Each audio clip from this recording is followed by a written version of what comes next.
சிலுவையில் இயேசு சொன்ன 4வது வார்த்தையை கிருபையின் இருள் என்று வகைப்படுத்தலாம். வரலாற்றில் இயல்பான உண்மையை மறைத்த தருணம். நட்ட நடுப்பகலில் அது நடந்தது. சூரியன் உச்சியில் இருக்கும் வேளையில் உலகம் இயற்கைக்கு அப்பாற்பட்ட விதத்தில் இருண்டு போனது. இது இயற்கையான கிரகணம் அல்ல, 3 மணி நேரம் நீடித்த காரிருள். இயற்கை பயங்கரமான ஒன்றை பார்ப்பதற்காக நின்று போனதை அது உணர்த்துகிறது. கனத்த மௌனத்தின் நடுவில் நூற்றாண்டு கணக்கில் மனித இனத்தை பயமுறுத்துகிற ஒரு கூப்பிடுதலை கேட்கிறோம்.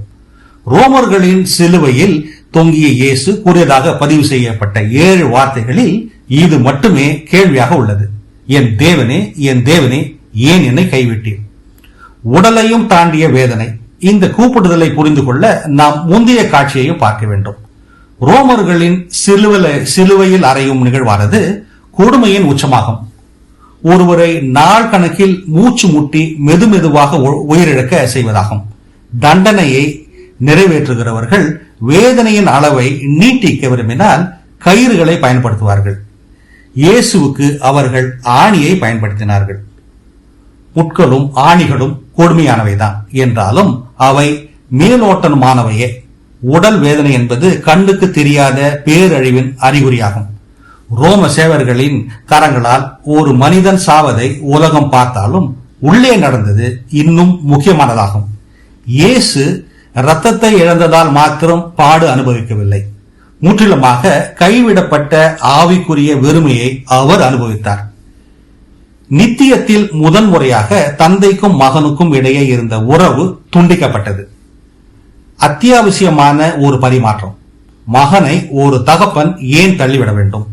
ஆபத்து காலத்தில் அனுகூலமான துணை என்று கூறப்பட்டவர் ஏன் மிகப்பெரிய உபத்திரவத்தின் பொழுது மௌனமாயிருக்க வேண்டும்?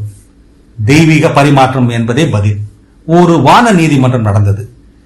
நன்னெறி தோல்விகள், முரட்டாட்டம், மொத்த மனித இனத்தின் இருள் அத்தனையும் அவர் கணக்கில் எழுதப்பட்டன. நம்முடைய இடத்தில் அவர் நின்று நம் செயல்களுக்காக அத்தனை நீதிக்குரிய தண்டனையையும் அவர் பெற்றுக்கொண்டார். இப்படியாக சிந்திப்போம். உண்மையிலேயே நேர்மையான நீதிபதி குற்றம் நிகழ்த்தப்பட்ட பொழுது சாதாரணமாக அதை கடந்து போக மாட்டார். அப்படி செய்தால் அவர் நீதியானவர் அல்ல. தன் இயல்புக்கு உண்மையாக இருக்கும் பொருட்டு படைப்பாளர், சிருஷ்டிகர் மனிதர்களின் கடனை ஒதுக்கி தள்ள முடியாது. அது செலுத்தப்பட்டே ஆக வேண்டும். சிலுவையில் இயேசு துர்வாய்ப்பினால் பாதிக்கப்பட்டவர் அல்ல, பதிலாக தண்டிக்கப்பட்டவர். நம்முடைய முடிவிலிருந்து நாம் விடுவிக்கப்பட்டும்படி அதன் சாபத்தை அவர் ஏற்றுக்கொண்டார். இருளுக்கும் வெளிச்சத்துக்குள் இடையே உள்ள எல்லையை கடத்தல்.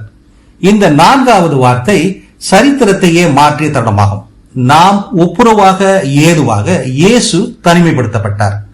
அவர் இருளின் ராஜ்யத்திற்குள் சென்றார். நாம் அளவற்ற இரக்கத்தை பெறும்படியாக அவர் அளவற்ற கோபாக்கினியை அனுபவித்தார்.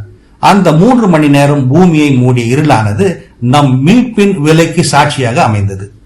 மனித இனத்தின் இருளை அது பிரதிபலித்தது. அதே வேளையில் நம் மீதான அதன் அதிகாரத்தின் முடிவையும் காட்டியது. கைவிடப்பட்ட நிலையை சகித்ததன் வாயிலாக இயேசு சிறையின் சுவர்களை தகர்த்தார். அவர் இருளில் கைவிடப்பட்டதன் வாயிலாக நாம் வெளிச்சத்துக்குள் அழைக்கப்பட்டோம். நியாயம் வழங்கும் இடத்தில் அவர் குற்றவாளியாக நின்றதால் நாம் முழு மன்னிப்பையும் பெற்றோம். இந்த தருணமானது அவர் நமக்காக தனியே நின்றதால் நாம் ஒருபொழுதும் தனியே இல்லை என்று உணர்த்துகிறது. ஒருபொழுதும் நாம் சம்பாதிக்க கூடாத எதிர்காலத்தின் விலையை, கிரயத்தை அவர் செலுத்தி அந்த எதிர்காலத்தை நமக்கு கொடுத்தார். இது போன்ற சிந்தனைகளை தவறவிடாதிருக்க தமிழ் பூமர் அபிஷியல் சேனலை சப்ஸ்கிரைப் செய்யுங்கள்.